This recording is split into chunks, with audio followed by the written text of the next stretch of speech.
Next up on the track 2, we've got Colonel David Caswell, and kind of continuing that theme of providing the hands-on learning environment and really bringing in that public-private partnership, but this time focusing perhaps more on the private side or the education side, is Colonel Caswell, and he's the permanent professor and head of the Department of Computer and Cyber Sciences at the United States Air Force Academy in Colorado Springs, Colorado. He leads the 28-member department that administers the ABET accredited computer science major and the NSA recognized and ABET accredited computer science, cyber science program. In addition to teaching over 1,200 cadets annually, his department is home to the Academy Center for Cyberspace Research, which conducts long-term research in 4 research focus areas: autonomy and artificial intelligence, immersive environments, cyber system security, and business process automation. So here to share with us about the Air Force Academy Cyber Ops in the Classroom, Colonel Caswell, welcome. And hopefully I gave proper cybers and all the rest in the introduction. And a reminder, if anyone has questions, or drop them into the questions or the chat. And with that, I will leave us in your capable hands for the next little bit. Thank you very much, Liz, and I appreciate that introduction. Can everyone hear, can you hear me okay there, your side? Yes, all good. Perfect. All right, so I've was asked to kind of talk about how we do ICS and SCADA with respect to our curriculum here at the Academy. So hopefully no one minds, but I'll do a quick kind of presentation, talk to some about some of the events and some of our philosophy of how we've structured our program here, and then open up to questions. So I'm always open for questions as we go if there's anything we need to recover. So hopefully the screens are showing now. All right. So this is what I'm going to quickly go over. Liz, can you see the screen? Is that showing?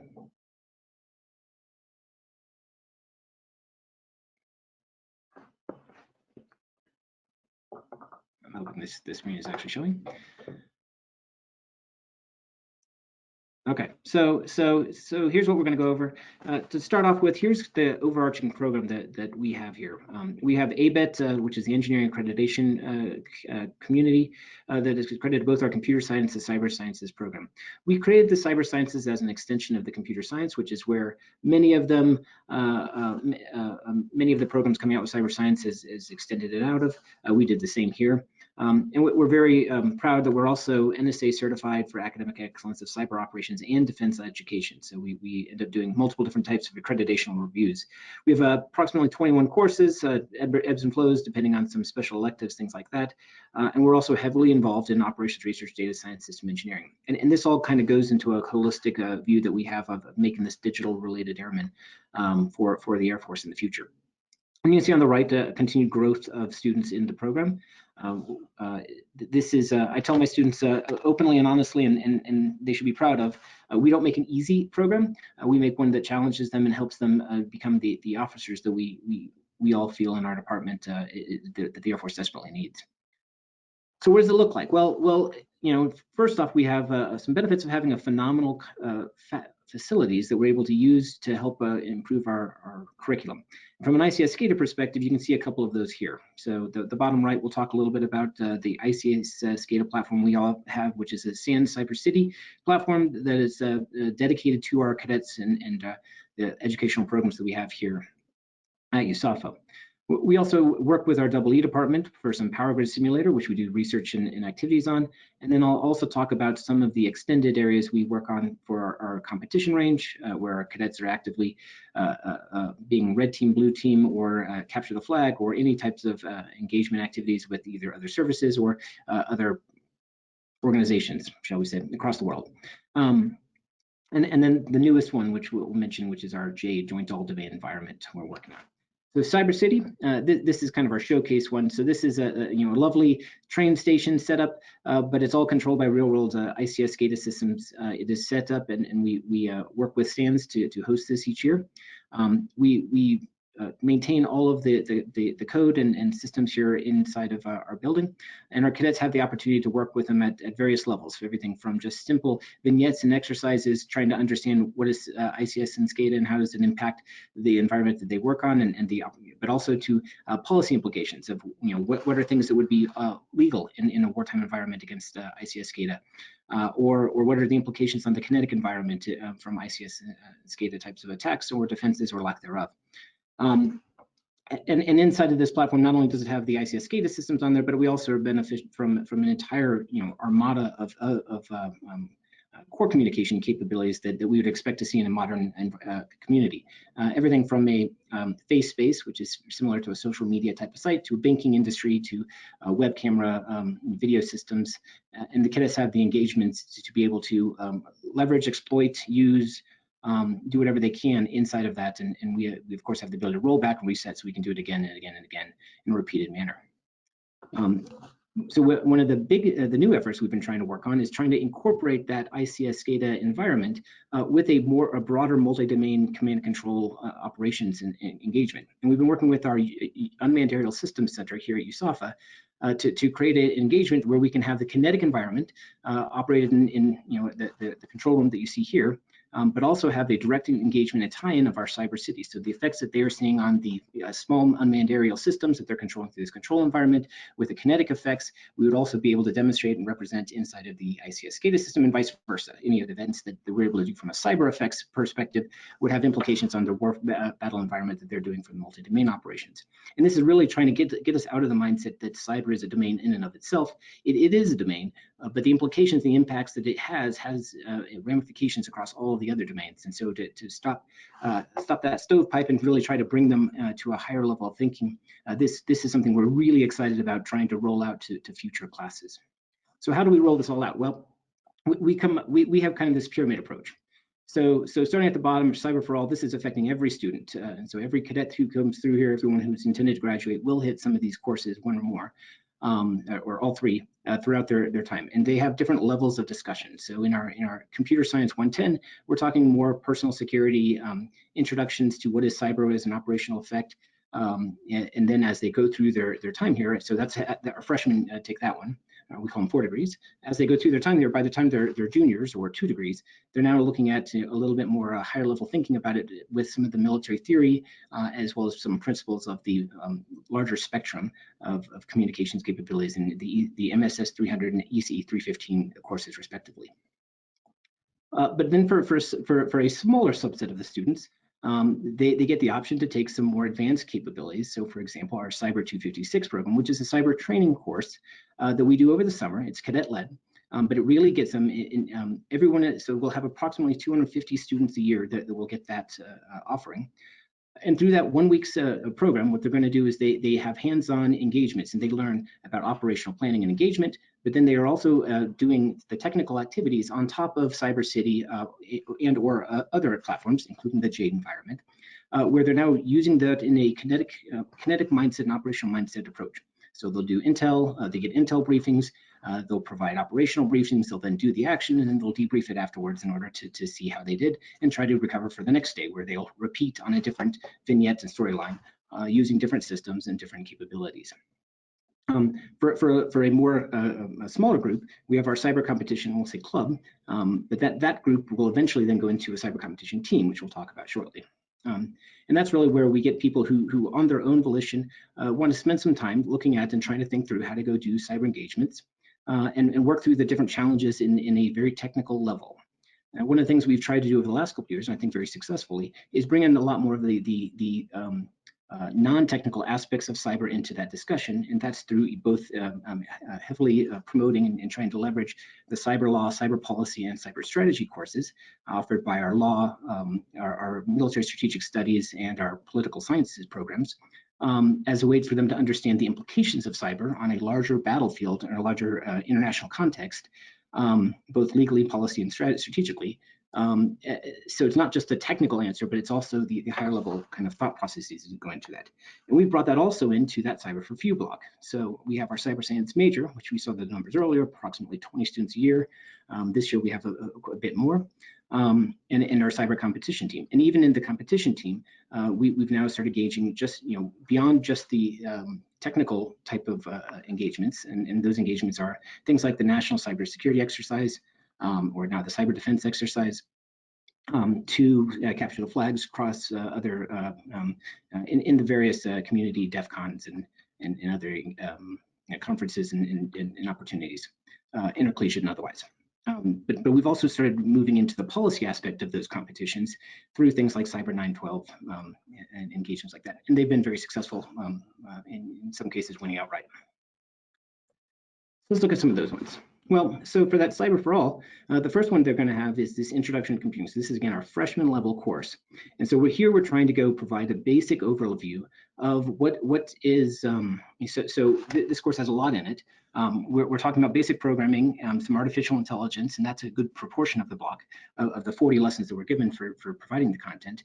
But then we have approximately, I'd say, we're probably right around 10 lessons now, where we're giving them cyber foundations. And so this isn't necessarily how to go, this is more terminology. What are different actors?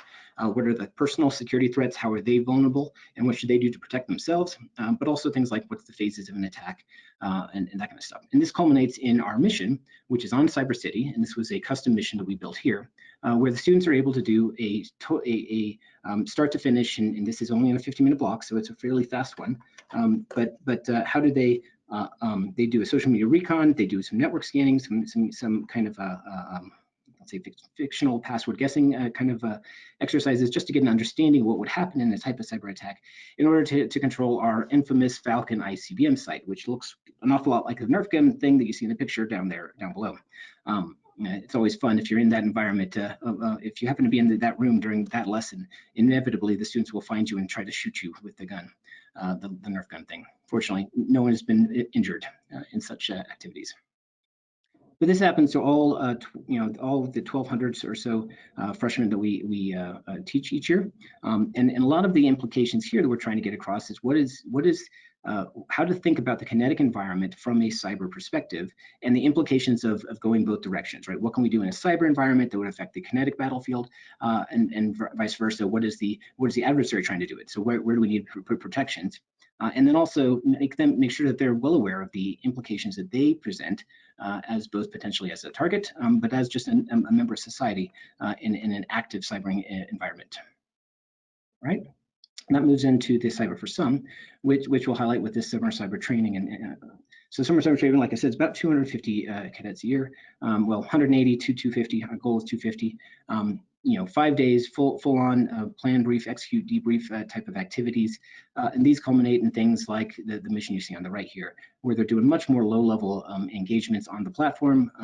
They're looking at trying to do a disruption of different storylines. So, for example, one of them is that there's the radar tower inside, actively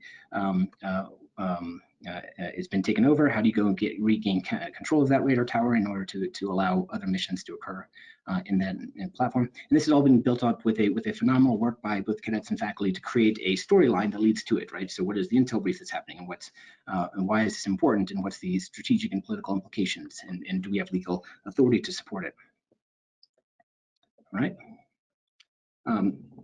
That then goes into kind of the Cyber for Few, which is, for example, our competition team, which you see here. So cyber competition team, we're super proud of. They get to do numerous competitions across the world each year, and typically tend to stay in the top 10%.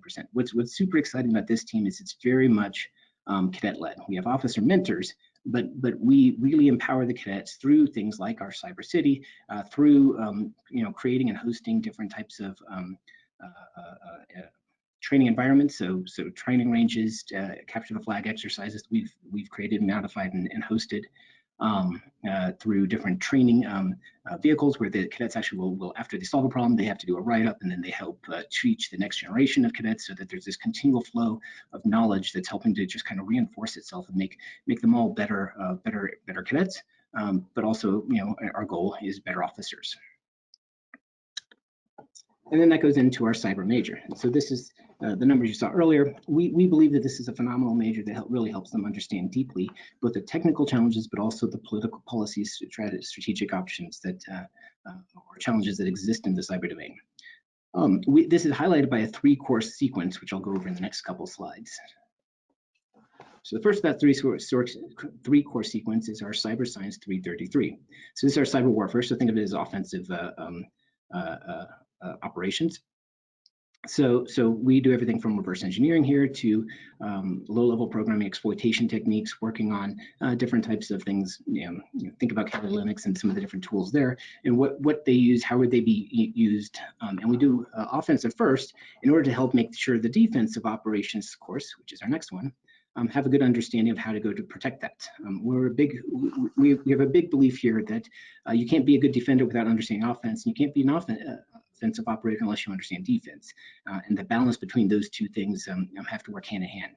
So cyber defense, we talk about different security models, but also incident response, network design management, how to do digital forensics, yeah. And all of those culminate in our final course, which is the Cyber Science 435. So this is the cyber operations. And this one really is built around that ICS SCADA platform. And we do a lot of work with the students so that they are actually using the different tools that are on the range, exploiting the different systems that are on there and defending them. And the goal is that we keep hoping to develop to is eventually having it a full red team, blue team in an open environment so that we can have students sitting on both sides of each other, actively defending and engaging, trying to understand the pace, but also the challenges of operating in a full cyber engagement, and then flip and let them switch and try the other seat. And so, not there yet, but that's kind of our ongoing goal that we're shooting for.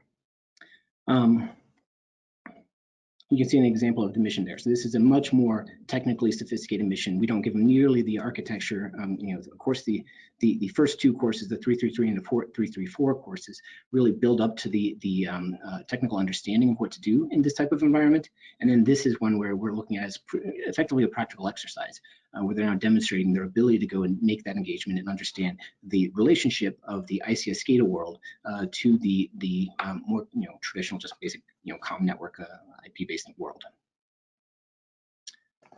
And so how does this all kind of roll out? Well, at the end of the day, we're looking at trying to leverage all of these things in our new state-of-the-art facility, which we're hoping to break ground here in the next, I hope in the next month or two, and really create a platform where we can not only show our cadets what this cyber world is, but also the importance of it to the Air Force at large, and bring it a multidisciplinary state-of-the-art capability that we can really enhance the discussion about both the technical aspects of ICS, of cybersecurity, but also again, the policy, strategy, and law nature of it as well.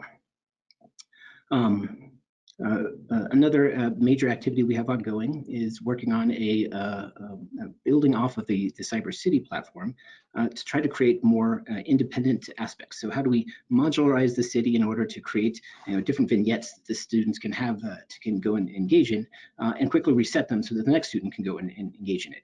One of the challenges of this kind of platform is that they are physical systems, so if multiple people are playing with it, you could potentially have a clashing effect where someone's doing one thing to it, and that'll then kind of negate the opportunity for another student to go and have that engagement. So how do we do some of that disconnect? And it's an ongoing challenge, and I'm sure which one we'll right now we just time deconflict. We'd love to find other options, but that's something we're constantly working on. And then continuing to engage with our kinetic aspects of it. So as the Space Force has been stood up, we're actively working with Space Force to try to bring some of their specific needs into our overall multi-domain operations engagements. And that could be everything from expanding our ICS SCADA system to include space launch capabilities, or to do ground station and communication capabilities with satellites, or frankly, even to do satellites and hack the satellite and those kind of events, which we have participated in the past, and we continue to plan to try to participate in the future.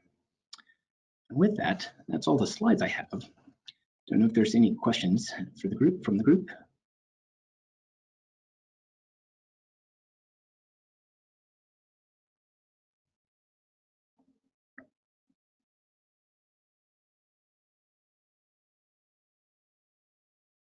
And once again, I fail with my mic. I keep turning it off so I don't interrupt y'all. So thank you so much. And we don't have any questions Just yet. This is where I feel I need to do the obligatory, being the daughter of a West Point grad. I'm sure there's a joke about football or something to go in. So we'll just kind of, we'll pretend like I said something very witty, snarky. You can feign offense and then continue on. But it's fascinating to see too as well, the, again, kind of that hands-on education approach. Are you, and I'm sure there's been a shift as well from kind of the focus of students perhaps, or you know, from even 5, 6 years ago to now of like the bar is raised. They probably have a little more exposure to some of the things. Are they requesting as well different, like, hey, can we look at this, or like partnerships? Is that causing, are you seeing a shift almost from inside the program as well? So I think it's kind of a bipolar problem there, right? So we'll have a goodly amount of the community, particularly at the freshman level, coming in who a lot of folks say, well, it's great, it must be easy to be a comp sci person in a digital era, right? Everyone knows computers.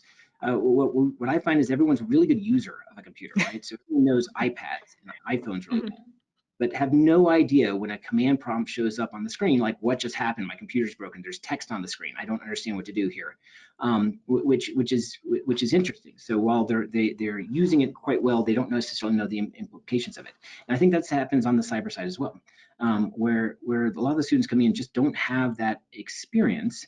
Unless their parents happen to be, I do some talks with industry, and sometimes just small businesses, and they're like, well, I just had this ransomware thing and I never thought this could happen. It's a total shock to me. And I'm like, yeah, funny thing, it's not really. Exactly. So until Well, it's real, it's, it's not real, well, and it's the adage, or you would always hear like, oh, well, nobody cares about my data. Like, why do I need to, like, oh, I'm not doing anything interesting, anything exciting. I'm just a small mom and pop business. Like, yes, but especially in an IoT connected, it's like, yes, but you're a gateway to something else, or you're just a piece, a cog in the bot net that they're building out. So, or you're just processing power that we're going to use to go grind mhm. some more bitcoins. A lot of folks, I find it's a very from a cyber community, I think it's often surprising to folks to how naive most users are to the implications of cyber. And frankly, we've done protections as a community, or and as a government, to try to help kind of mitigate that. Don't worry about that, right? I mean, Target gets hacked, and thousands of different credentials are stolen, but so what?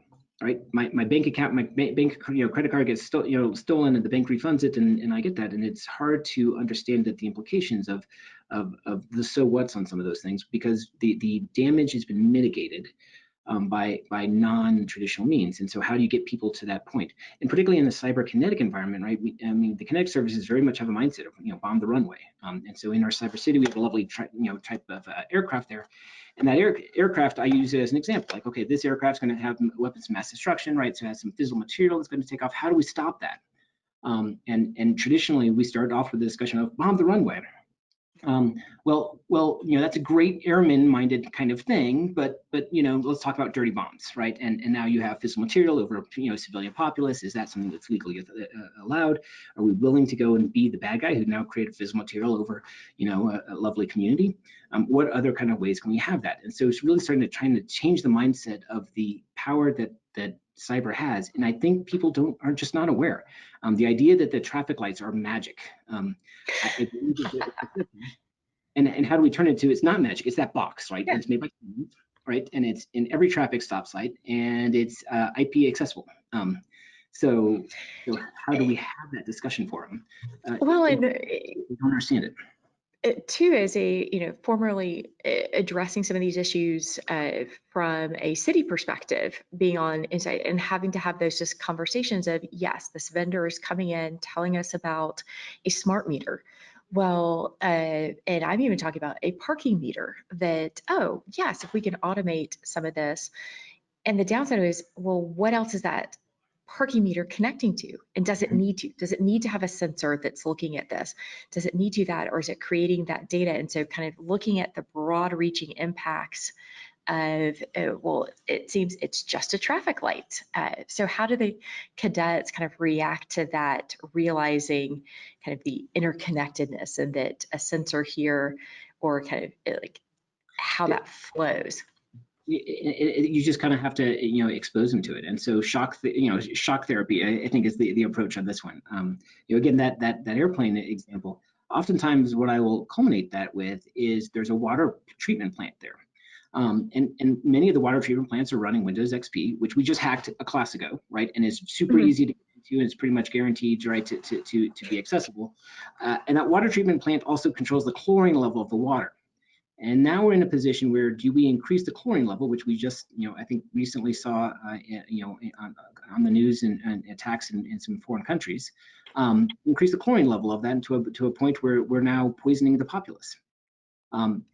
It's just a water treatment plant. All it does is mix the stuff and runs, and it works every day, and the water comes out, and no one thinks about it until you start digging into how, right? How is that magic happening, and is it secure, and is the folks who are securing it, are they aware of the financial responsibility, but also the legal and social responsibility they have to do that appropriately? Until you unveil that all the way back to, you just drank water and got poisoned, that shock therapy it's not real to them. And so a lot of the times we have it is just to get them back to, try to unravel the, take apart the onion, if you will, until we get to that core, like, and now you're vulnerable and you didn't know it.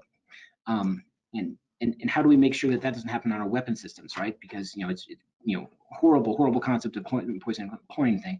But if someone's, for example, taking over a weapons platform that's carrying thousands of munitions, that's unacceptable. And so making sure that they're aware of these interconnected nature and the secondary, tertiary ramifications of us, just blinking for a moment on this terrain. Shock therapy is the only way I think we can get it across to them. And that's what we try. And that carries over, and not just, in the avionics and aviation, when people realize that with a basic, even commercial airlines, that the pilots are using iPads, and in some cases for navigation, or like what happens if the GPS goes out. The Navy's having to teach different navigational techniques that were considered old school because we can't rely on the GPS positioning. So, it's kind of funny just to see the lights go on. Well, the classic adage, right? There was a vignette that many online might know about, of a day without space, and the implications that it has, and why space, while we think it's just this floating ephemeral thing out there, its implications are incredible. If we lose the accessibility of those assets, what are we able to do? And so this is why we have that pyramid of education, because at the freshman level, they don't know much. But as they get older and more mature, they're now understanding and connecting all these pieces together, that, oh, that cyber thing is important, but it's also important with respect to space and the air operations and the civil and military kind of relationship. So thank you. No, thank you, and appreciate, and we look forward to working with y'all at future ICS Village events. Anytime we can get folks playing with the walls and the blinky lights, so to speak, there, great. But thank you for your time, and again, everyone can catch a replay of the information and the talks on the ICS Village YouTube channel. And again, talking about the government-private public partnerships and different opportunities for hands-on education. We're going to have a slight speaker change, but not a topic change. So previously we were going to have Nick Anderson come in and talk to us. Instead, Sean is having to pull double duty. So from a lunchtime panel conversation to looping him in to now talk about what's coming out of DOE and some of those. And let's see if we can't get there.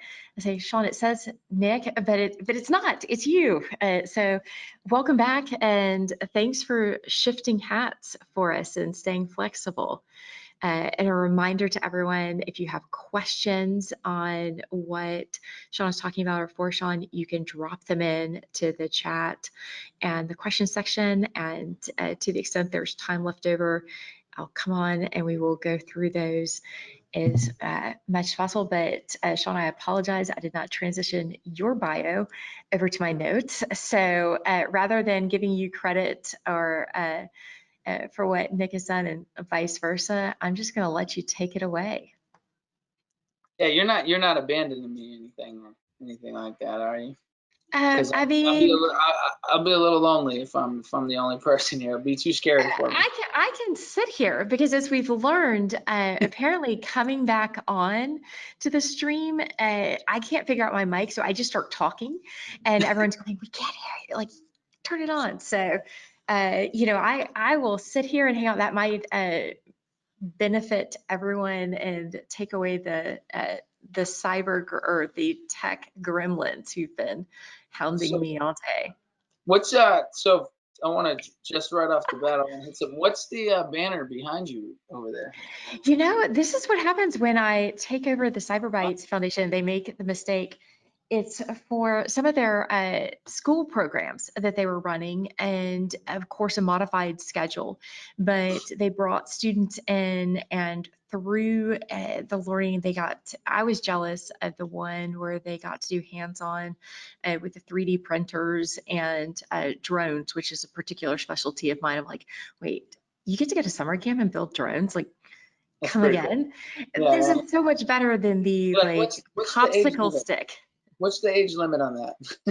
Right. I was like, do y'all need volunteers who actually will just sit in the back of the classroom and do and not? So pretty much, yeah. So tell us a little bit about what y'all been doing with DOE. And Sure. I had to say that though because I got kicked this morning. I was in the green room, which is my kids' room, and I got kicked out of it because my youngest is taking a nap, so I had to relocate.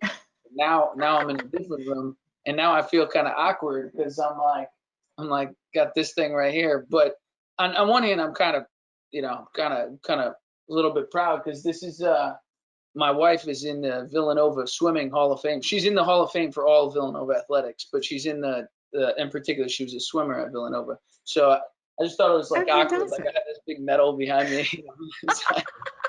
and you don't want to take credit for her. Like, that's right. I mean, so many awesome. people have like their stuff, and like this is not the Sean wall. This is the Maddie wall. Yeah. So she was an Olympic swimmer for the United States. So Oh, yeah. get out. Like, Okay.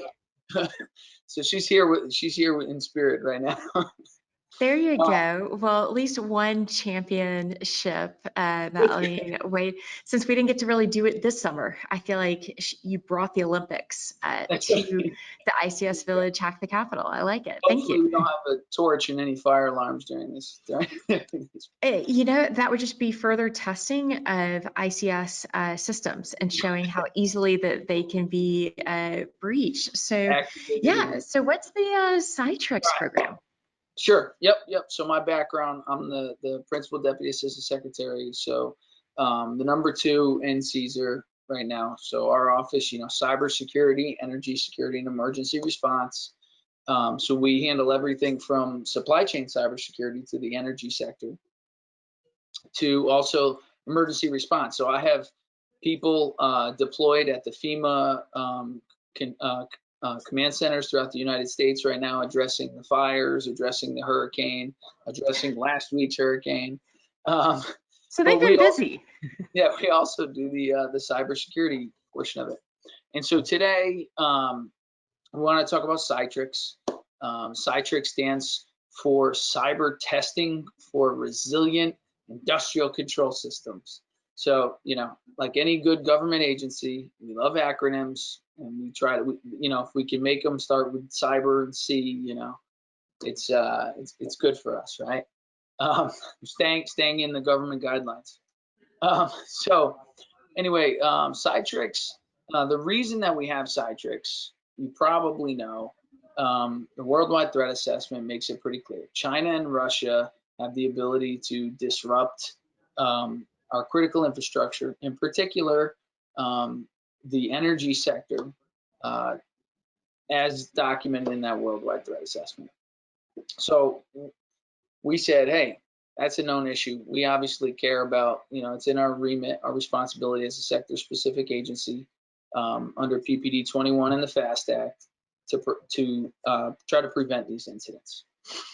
So as we're doing our research, and this goes back to 2018, like I said, as we're doing our research on how do we do that and where are we getting attacked, we identified the supply chain.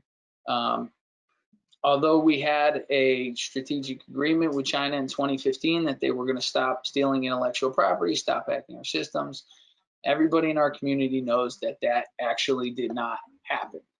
And in fact, they've subsequently released strategies that say their intent to dominate global industries. And then they've subsequently put the national cybersecurity law, which basically says, hey, if you're any company that operates in China, we can take your data at any time. And then it also, also if you're a major company, Chinese company, you have ownership control by the Chinese Communist Party. And so that would be Huawei, ZTE, those companies, which are global networking companies, right? So that obviously highlights the potential for supply chain attack. Supply chain attacks have gone up 78% by some numbers in the past year. It's it's obviously a significant threat factor. So in 2018, we started Citrix. Citrix started as saying, hey, let's look at energy sector equipment, and in particular, it started focusing on the electric sector, right? DOE means energy, not electricity. Although we often have that. We often have that question.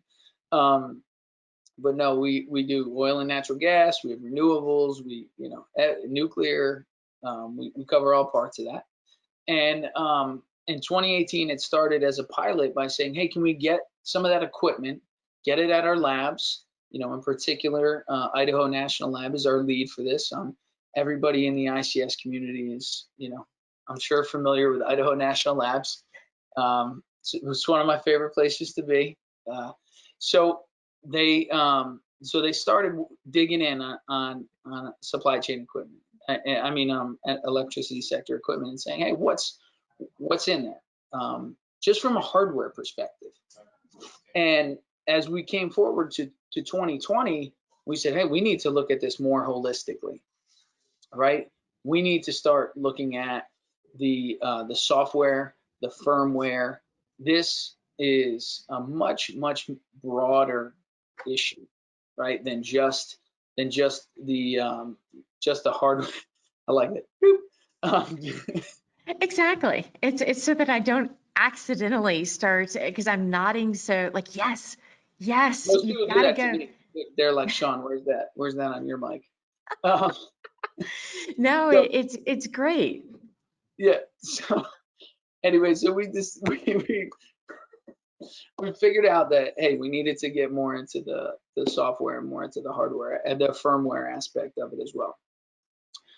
So, and we also realized it's not scalable. Like just tearing apart equipment at a lab is not scalable. We need to work with the community to find a way to build the framework that the community itself can validate, right? Like if you are a major utility, which by the way, 80% of all critical infrastructure in the United States in the energy sector is private sector owned, not government owned. If you're a utility, you have a vested interest that you want to be able to validate that, that you want to be able to validate your supply chain. So we said, okay, we'll tear apart some equipment at the labs. That's fun, right? Like building drones. That's fun, but we need to start looking at this firmware and build a framework that we could share with industry, that industry accepts, that industry can get on board. And so we went to some of the suppliers. We've gone to major suppliers, and I'm very, very close to being able to announce who some of those suppliers are. We're clearing it. I was hoping to have it cleared by the time of this talk, but I don't. Possibly later today, definitely in the coming days. we will have it cleared. But we brought in some of the major suppliers, and we said, hey, will you let us examine your equipment, and can we work with you to essentially establish supply chain security and an OT vulnerability disclosure process, right? Like, how can we work together to establish something that's equitable for you as a supplier, and then us as Americans who need energy to know that we have that level of security. And thankfully, a lot of the private sector was like, that absolutely, that's a great idea. That works for us. It works for you, and it helps us prevent, that Friday afternoon, because any good cyber attack only happens on Friday afternoons. Friday afternoon or Christmas Day, Yeah, or largest vulnerability in history. What time is it? Mhm. Oh, 4 o'clock on Friday. Yeah. When's the skeleton crew? Okay, now let's do it. Tweet it everywhere. Mhm. So we said, how do we work with them? And they enthusiastically supported it. And we're really close to announcing some of those companies that have signed on to be a part of this. The other piece that I wanted to bring up about the Citrix program, it also supports the implementation of the NDA, so National Defense Authorization Act, Section 5726. So the NDA, mammoth bill in Congress, essential bill to the operation of America, but it covers more than just defense. 5726 calls for DOE to establish a 2-year pilot program within the national labs, okay, and in partnership with Section 9 entities. So Section 9 entities are entities that were designated by DHS as essential critical infrastructure companies, right? They own like essential pieces of U.S. critical infrastructure.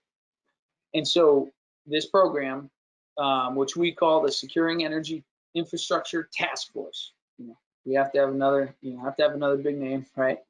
Or we wouldn't be government. And it identifies new classes of energy sector vulnerabilities, just like we were talking about. And we're trying to evaluate standards and technology to isolate and defend the ICS systems from security vulnerabilities and exploits. That is a key point, key capacity, a key piece of the Citrix program. So together, we're working to do that. And the 5726, an NDA section of the NDA also says you have to have a working group that has academia in it, that has government players in it, and it has private sector players in it, and will lead to a cyber-informed engineering strategy for the nation. So that's even bigger, right? We're starting with supply chain, and eventually we'll move to an engineering strategy, which I think is pretty cool, actually. Imagine if we, had focused engineering on advancing, American technology. So we've sent out solicitations. We're commissioning the group. The Secretary of Energy has asked for participation from certain individuals, Section 9 companies, academia, and we're moving forward in that regard. I heard a beep. Yeah, no, it seems like that we all have a vested interest in the success of it, because it's not like other things where, no, we all would like to see the critical infrastructure functioning safely, securely. It doesn't seem like it would be that hard of a sell, but that those things that seem so easy tend to be, because it's like you've jinxed yourself going, well, this is logical. Everyone says, yes, now here's how do we implement it. Oh, so right. I mean, if we go back and think of like what could possibly be a problem here, if I'm the government side, is first I need access, right? I need the companies to work with me. I need them to have a vested interest in doing it. So one of the key things from our perspective there is we put out a marker that we're doing this we want this framework because it predates, it prevents a regulatory aspect, right? We want it to be a public-private partnership that establishes a scalable framework to validate physical materials, to validate software, validate firmware, that we can all move forward, and it doesn't become any sort of regulatory capacity, right? Ideally, this is something that, then we take, partner nations that like-minded, that believe in a secure supply chain, that also function on the same energy and energy diversification that the U.S. has, and says, hey, this is valuable for us too. And so together we build that shield of supply chain security. Well, you would imagine companies too have a vested interest in helping create not only from the U.S. perspective, but it's similar to the national airspace. The FAA creates guidelines for the U.S. airspace, but it's not like you can look at the sky and say, oh, no, that cloud is in Canadian airspace. This, that doesn't translate. And similarly, when it comes to some of the energy sources, it's not, oh, well, the benefits of the technology being secure for the power plant here also but we can see the power plant, so we'd like for it to be secure as well, despite it being on different soil or pulling from a different resource. Right, and then things that we think of that go alongside of this is Nick and I in particular have been churning on this, and I've been talking to some of my other fellow leaders in government, and we're saying, like, okay, so we have, let's walk through a little bit, right? So oil, let's stick with oil, gets drilled out of an offshore platform, right? Mm-hmm. So the platform out at sea, well, the sector specific agency for that supply chain is actually transportation and the Coast Guard, right? Mm-hmm. Sent through a pipeline, well, that's TSA, Mm-hmm. hits a refinery on a shore side. Okay, now you're with us. Turns into, gets then sent through a pipeline or a ship, right, to a generation site, where power is then generated. You're still with us. We're still the SSA. DHS is over everybody as the big SSA, right? So like we've taken energy, and you go from like molecule, a resource, to power generation. It's moving across our entire U.S. economy, right? And so we're saying, how do we work together? How do we build a framework that, and this is also why it can't be regulatory in nature, because, the Coast Guard's a marine regulator. NERC and FERC are other regulators. You've got, EPA as an air regulator, right? Like, carbon in the air, right? So like, it can't be a regulatory aspect. It has to be a voluntary public-private framework. Well, and of course, the lawyer in me says, oh, fees, yes, we'd be happy to, but that's not realistic. That's not workable. Right. And gumming up the progress doesn't do anything. And so real quick, before we run out of time and before we absolutely forget, where can people find out about some of these programs, especially since you're behaving, you're not giving us a sneak preview of, so where can people find out more information on, one, who these partnerships are that you've originally struck out, but also just learning about the program in general?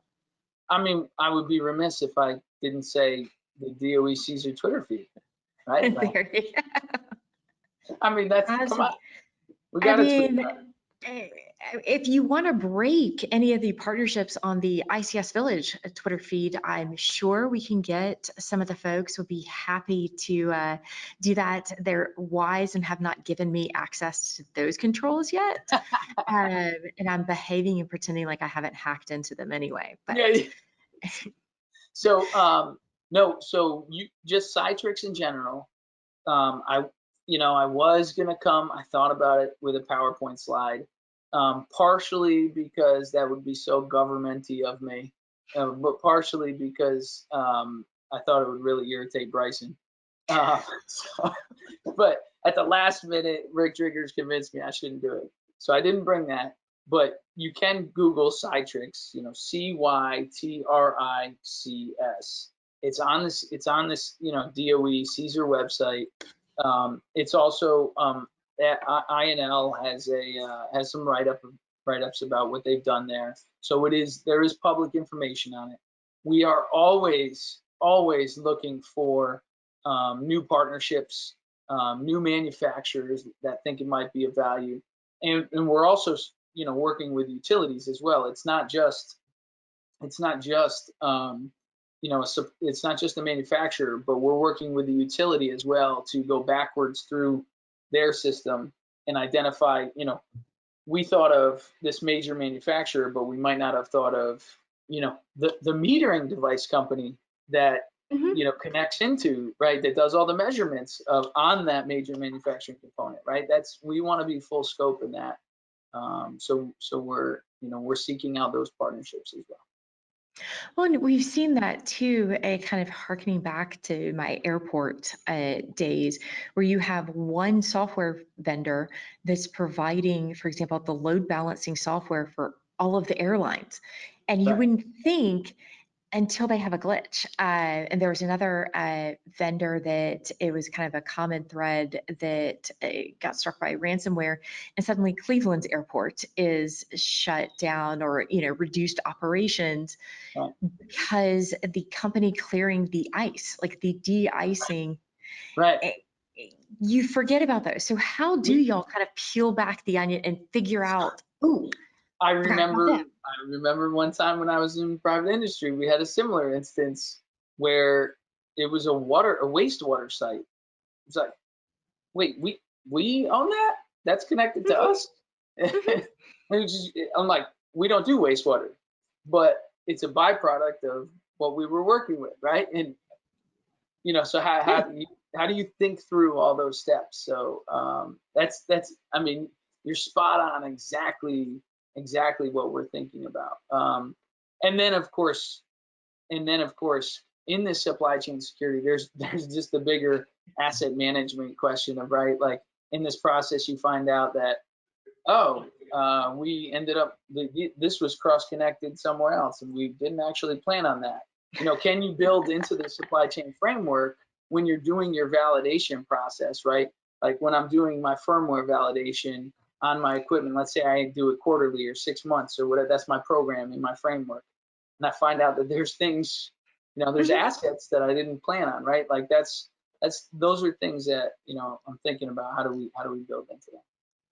Well, and it's a friend was doing research on their Tesla at the time and realized that some of the firmware that for like one of the entertainment systems, I think was basically the same firmware on maybe a DJI drone, and kind of going, these two do not mix, but yet they do, and finding that crossover. So, I mean, yeah, I was just gonna say that's the classic VPN filter. If you remember VPN filter attack, right? It was like, it's only against this brand. And we're like, no, that firmware is actually across all those brands. So how do y'all identify it? Is it just the kind of the brainstorming as you kind of delve down one rabbit hole, it leads to the next and go, oh, let's add this company to the list, or let's add this aspect of the industry to the list to reach out to? Yeah, so two factors. One, we started tearing into different equipment, and we found, oh, this chipset is actually manufactured here. And if you Google or talk to the chipset company, then they're like, oh, but we actually have, you know, sure, like you said, we're a drone chipset here, but actually our major market is toasters or what, you know, whatever, right? Like, and so we started down that path and tried to figure out, you know, where are these chipsets made? Are they white label? What else? What other devices are we in? How can we literally just like acquire that information? And then we went separately after that, and we said, let's look at the economics of it. You know, what are the energy infrastructure economics? You know, what drives this nation? Who has market share where, right? The macros, I'll call it, right? Who has major market share of, you know, energy, electricity, industrial control systems? Who has major market share of transformers? Who has major market share of power inverters? And you just keep going down that list of compressor stations, right? And that's how we've attacked the other half of it. Well, and also kudos for y'all for the vulnerability disclosure and kind of building out that program. Those are not easy tasks to No, do, because folks don't always like being told their baby's ugly. right. That Yes. does not go over well. And as as y'all navigate through that, And in our case, it might not be mhm, fixable immediately, right? yeah. Like, so that's the Uh, other part of that's why it needs to be an equitable vulnerability disclosure process, right? And you match it to a threat vectors, and that's how you really understand when you need to, how do you disclose that? How do we move forward? That's spot on. Well, and I know y'all have also brought in several of the industry experts to kind of help serve as advisor roles and stuff. And so I highly encourage, if anyone hasn't already, check that out. Go to the It's, website, see my how man that. Tim Conway cannot do everything, all right? He's awesome. He is the best. He's the best. He's one of our major advisors on this effort. Yeah, no. Well, and so what are some you said you've got some y'all have got a couple of big partnership announcements. What are some other things and as there's a tradition or transition, and Rinky's talking about different things, but within the energy sector you're seeing demands, I'm sure some shifts of work from home. But that does, the power loads, the power grid is changing. Of the residential areas are certainly going to have a higher load. The cities may not. So as you're seeing some of that transition, what are some areas that you're kind of like, oh, maybe we need to focus here or keep our eye out on building out Yeah. the program?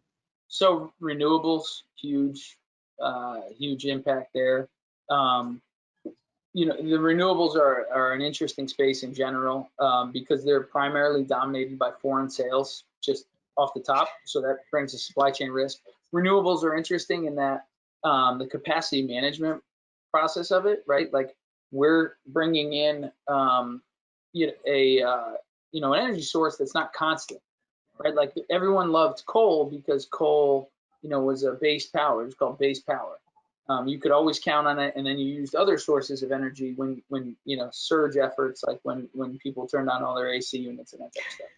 Right. So now we have, for instance, solar on top of your own house that's feeding energy back into the grid. So that poses a unique security scenario where now have a two-way feed versus a one-way feed. So we're looking at the dynamics of the solar, of the renewables industry and what they're adding to the space. You just saw BP made an announcement last week on their wind. Was it last week or Monday? On how wind is going to be inside of 3 years a major component of their energy portfolio. Statistically significant portion of their investment.